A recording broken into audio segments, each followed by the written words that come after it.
What we are hearing, let me just finish. What we are hearing, and you can play those clips here. Or we want to, in fact, we have a very surprising way of negotiations, where for the first time ODM is starting by saying the things they don't want. It is very strange to us.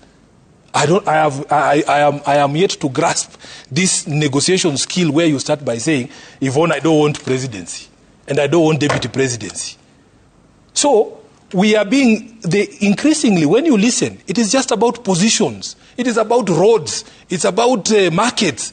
That is not value conversations. That's what I'm saying. And roads and markets and development and infrastructure and markets are important. Absolutely important. But the point that I want to make to you is that you must contextualize that development.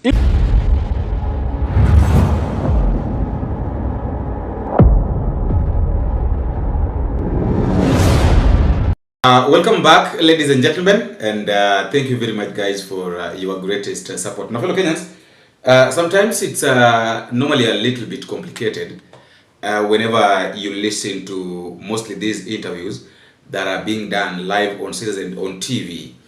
Not complicated because of maybe of the person that has been invited, or maybe the person that is talking, but complicated based on the topic that are being discussed, or maybe something like that, because a lot of people expect something different from what is being talked about.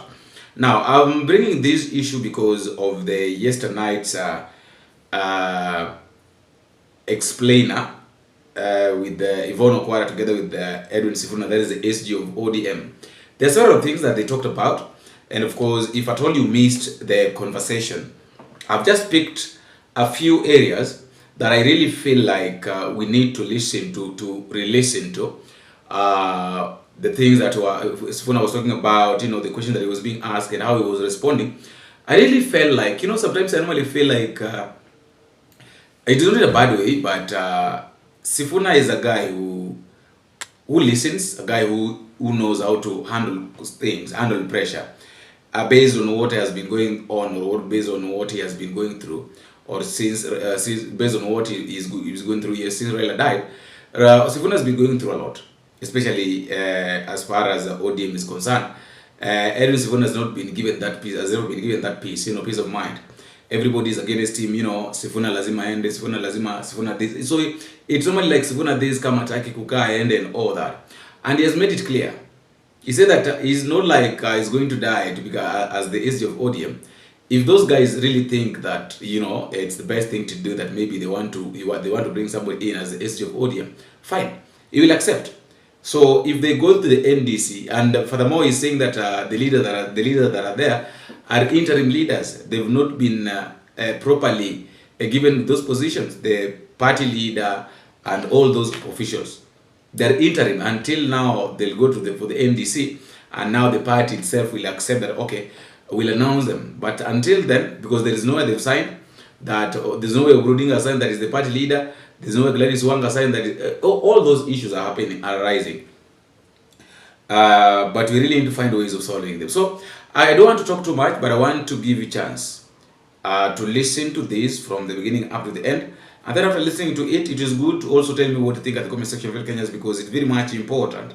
Your feedback is very much important, and it's going to do a lot. Somebody was asking me this question, that do you really think that these people, after these interviews and everything, and then you find that somebody has really attacked the government, like now the way Sifuna did, do you really think that they're normally being attacked after wametoka studio, wamefanya hizi vitu, wafuatiliwi na serikali ama na anybody, the NIS and all that, maybe the DCI, and then wapigwe kwa barabara ama something bad is done to them? And according to my understanding, I know, you know, I was in the media, and sometimes we do interviews up to late hours, attacking so not really attacking the government, but talking about what is there. One thing I learned is that the government also wants critics, and once they are seeing that somebody is criticizing them, they're really happy. So they can't just wake up in the morning and maybe look for Sifuna, or maybe wait for Sifuna now to finish his interview and then attack him on the way. Or somebody like Yvonne Okwara, after finishing the interview, Yvonne Okwara is being told that, Yvonne, you were fired. you know, it's somehow a bit complicated. It's not that it's not that easy. You understand? Because at the end of the day, I've told you that these guys also want critics. So if they don't see anybody criticize them, they ask themselves question, kwani tumefanya nini? Kwani hakuna kazi ambayo tunafanya? You see something like that. So I wouldn't want to talk too much, fellow Kenyans. I want to give you a chance in the comment section to tell you what you think. And the main thing, please don't forget to subscribe, because by subscribing, you're going to give yourself a chance. Any moment there are video that has been uploaded, it will be very easy for you to get it, fellow Kenyans. Please watch this and tell me what you think. What we are hearing, let me just finish. What we are hearing, and you can play those clips here. Or we want to, in fact, we have a very surprising way of negotiations, where for the first time ODM is starting by saying the things they don't want. It is very strange to us. I am yet to grasp this negotiation skill where you start by saying, Yvonne, I don't want presidency, and I don't want deputy presidency. So we are being, increasingly, when you listen, it is just about positions. It is about roads. It's about markets. That is not value conversations. That's what I'm saying. Aren't roads and markets and development roads and infrastructure and markets are important. Absolutely important. But the point that I want to make to you is that you must contextualize that development. If you look at the preamble of the Constitution, and I will repeat this 1,000 times, there was a yearning by Kenyans when they were passing this Constitution for a very specific type of government. And I have said this, all types of governments can build roads. We have neighbors. We know they don't have democratic systems such as the ones we've tried to put in place. They build roads. Dictators build beautiful roads. They build beautiful markets. Democrats also build roads. They also build markets. The only person there who will respect your individual freedoms is a Democrat. So when you look at the preamble of the Constitution, on what we wanted as a government, the basis of our aspirations, all Kenyans wanted a government based on the essential values of human rights, equality, freedom, democracy, social justice, and the rule of law. You have complaints, even as recently as the other day, that this government does not even respect court orders. But they'll build the Kenol Marua Road. So which one will you pick, Yvonne? If you had a dispute with someone, your landlord kicked you out today, you went and got a court order because that's what the Constitution tells you should do, and they disobey that court order with impunity. That beautiful road to your home will not make any sense to you. So what did Baba say to you? Everybody has had their version of what, this is what Baba told me, this is what Baba said to me, these were his final words to me. What did he say to you about the broad-based agreement, where it goes, and about 2027 and beyond? Yeah, now, you know, nobody is going to believe me. That's a problem we find ourselves in, because there's all sorts of jokers saying all sorts of things out there that, oh, Baba told me in private. In fact, what I have concluded, and I hope many people understand, is that let's just go with the things that Baba told us publicly when we were all there, you know? Because even this explanation of the reason why we got into the broad-based arrangement, he told all of us, you know? He told all of us at the last meeting, which was less than 22 days before he died, at the Agile Hotel in Nairobi, that ODM must be prepared to field a presidential candidate in 2027, you know? And this is the thing that is bringing me all these problems, Yvonne. It's not that I have fundamentally departed from the values of the party or that I am Gachagwa's mole. No. All these things are happening. All this war is being brought to my doorstep because I've said what were Mzee's last instructions. And he told all of us in the public, you know? Mr. SG, do you know Okech Sala? He seems to be getting a lot of attention from the death of Baba. And I've seen a Twitter account purporting to be his, also saying some things about you. You know, first, as I said, for as long as you're a member of ODM, even a member of the public, by the way, because as I said, ODM is a publicly funded political party. As a leader in that party, any member of the public is allowed to criticize Sifuna as SG. There's no problem with that. I don't quite remember when I first saw this gentleman, but I do remember taking note of him on the day that Baba died. As I told you, in the morning we all headed to Mama Aida's home, and I remember when the president had already come in, and they were in the middle of, I think he was passing his condolences to Mama Aida, and there was commotion. Somebody just burst in, and everybody was in shock. And that was my formal introduction to Okech Sala. Yeah. And you have not interacted with him since? No. All right. Nobody is there to coerce you to make a decision. And for me, you know, I hear them saying, oh, they are tired of being in opposition. The surest way for ODM to end up in opposition is to get entangled with William Ruto, because with respect, William Ruto is going home. Edwin, I'm not He's asking. going home. I'm not asking. You have asked me where it will leave me. I'm not asking about how you will vote. That is your decision, and that is a private matter. I'm asking about where this leaves you in the membership of a party whose big decision prior to an election goes against your values. And by the way, I need to say this: the Raila Odinga that I knew, would never wish the worst. Would never wish the worst even on his own worst enemy. Raila Odinga in power, or in cooperation with a party in power, would not allow the tear gassing of the devil in church. That's what I'm telling you. So when you see people saying, oh, you can tear gas this one because he's a bad person, he used to do the same to us, you can call out regarding this hypocrisy when he was in power. But that doesn't make it right that now, because he's outside of power, it is okay for him to be tear gassed in church. So this one, under Article 37 and compensation, don't even begin about compensation. Don't even get me started about compensation. Nothing has been done. It has not been done. Article 37 has been repeatedly violated even after we signed this document. We'd left it at the issue of the broad-based government.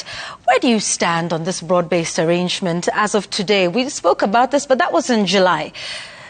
Today, January, or is it February 2026, do you support this broad-based arrangement? My position will never change on the broad-based government, because the explanation that was given for why we got ourselves into this arrangement has never changed. Even by the time of his untimely death, Baba had never changed the reasons or the arguments for us getting into that arrangement. And I explained them last year when we were here. It was for the sustenance of the democratic state, for us to get an opportunity to democratically remove them, because we did not want to create a precedent where people can go to an election and midway you remove them by means other than democratic means. So my position on that has not changed.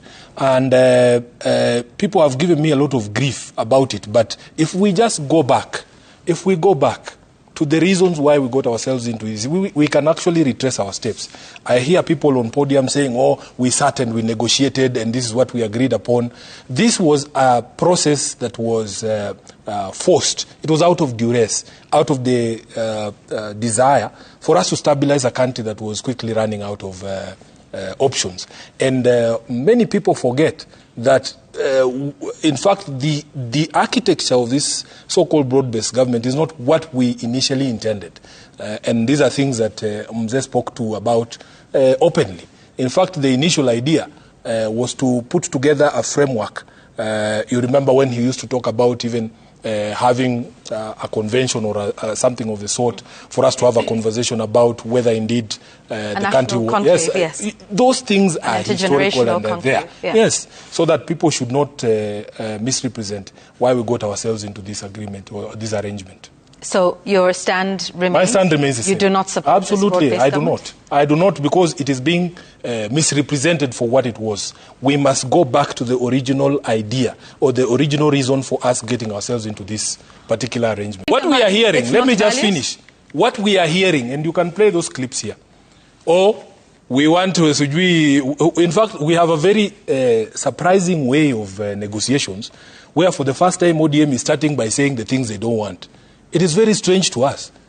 I am yet to grasp this negotiation skill where you start by saying, Yvonne, I don't want presidency, and I don't want deputy presidency. So we are being, increasingly, when you listen, it is just about positions. It is about roads. It's about markets. That is not value conversations. That's what I'm saying. Aren't roads and markets and development and infrastructure and markets are important? Absolutely important. But the point that I want to make to this is that you must contextualize that development. If you look at the preamble of the Constitution, and I will repeat this 1,000 times, there was a yearning by Kenyans when they were passing this Constitution for a very specific type of government. And I have said this, all types of governments can build roads We have neighbors. We know they don't have democratic systems such as the ones we've tried to put in place. They build roads. Dictators build beautiful roads. They build beautiful markets. Democrats also build roads. They also build markets. The only person there who will respect your individual freedoms is a Democrat. So when you look at the preamble of the Constitution, on what we wanted as a government, the basis of our aspirations, all Kenyans wanted a government based on the essential values of human rights, equality, freedom, democracy, social justice, and the rule of law. You have complaints, even as recently as the other day, that this government does not even respect court orders. But they'll build the Kenol Marua Road. So which one will you pick, Yvonne? If you had a dispute with someone, your landlord kicked you out today, you went and got a court order because that's what the Constitution tells you should do, and they disobey that court order with impunity. That beautiful road to your home will not make any sense to you. So, of course, they have employed somebody. Baba, when we were discussing these issues, it was not about positions and which tribe gets what. We have turned into the Rigathi Gachagwas of today. We are the ones speaking the language of shares. We are the ones saying the cow should be divided into two halves and 50-50. I mean, we, for all the condemnation that they extend to Rigathi Gachagua, they are the ones speaking the language of shares now because they have tested government power. Is this not inclusivity in public? This is what I'm saying. Inclusivity. If you look, appointments not just level. Look at the text. Kenya belongs to all persons regardless of their ethnicity, religion, generation, or geographic location. This is the thinking that went into this. You understand? So it is not just about getting 2 lawyers employed. No.